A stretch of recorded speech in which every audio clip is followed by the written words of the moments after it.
अस्सलाम वालेकुम दोस्तों, कीअं आहियो तव्हां सभु। उम्मीद आहे त तव्हां सभु बिल्कुलु ठीकु ठाक ऐं मज़े में हूंदव। दोस्तों, सिंधी अदाकार जॾहिं मीडिया ते ऐं स्क्रीन ते कमु कंदे नज़र ईंदा आहिनि त माण्हुनि खे ऐं मीडिया वारनि खे उहे यादि हूंदा आहिनि। जॾहिं उहे स्क्रीन खां परे थी वेंदा आहिनि त माण्हुनि खां बि उहे विसरी वेंदा आहिनि त मीडिया वारनि खां बि उहे विसरी वेंदा आहिनि। उन्हनि मां हिकिड़ो नालो आहे अनवर शाद जो। दोस्तों, अनवर शाद हिन टाइम तमामु घणो बीमार ऐं हलण फिरण खां ख़तमु थी वियो आहे। दोस्तों, उन जी हिन महिल ताईं कंहिं बि सार संभाल कोन लधी आहे। अनवर शाद हिकिड़ो सुठो अदाकार ऐं हिकिड़ो सुठो राइटर बि पिणु हो।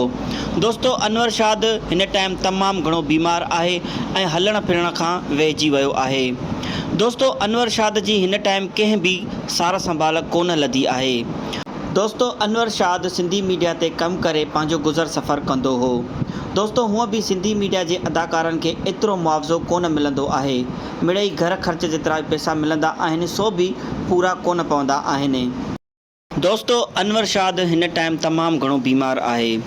हू पंहिंजो इलाज त नथो कराए सघे, पर हुन जो घर जो ख़र्च बि कोन थो हली सघे। दोस्तों, हू तमामु घणो तकलीफ़ में आहे ऐं मदद जी अपील करे रहियो आहे। दोस्तों, असां सकाफ़त खाते ऐं वस वारनि खे अपील था कयूं त हिन जी माली मदद कई वञे ऐं हुन जो इलाजु करायो वञे। दोस्तों, हीउ दौरु तमामु ॾुखियो दौरु हली रहियो आहे। हिन दौर में ग़रीब माण्हू पंहिंजो इलाजु कराए या पंहिंजो पेट पाले।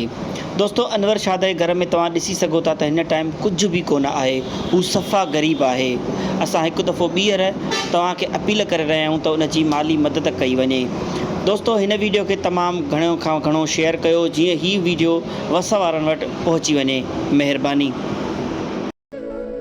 Trovato signora del mondo mettermi quindi c'era anche per बेरोजगार कम बुकों था प्रेशर इन हालात में इन महंगाई के दौर में मां था तो क्रेजन ता बसारण मारूंगा इन बठी सुविधा मुझे रहा है इन घर उठाई सके मां वधी के चांग में छाछ घर की गाल तामो जा बचाओ मुझे रास्ते पुटी जिक्र चाहिए लो तो सब कुछ चीज़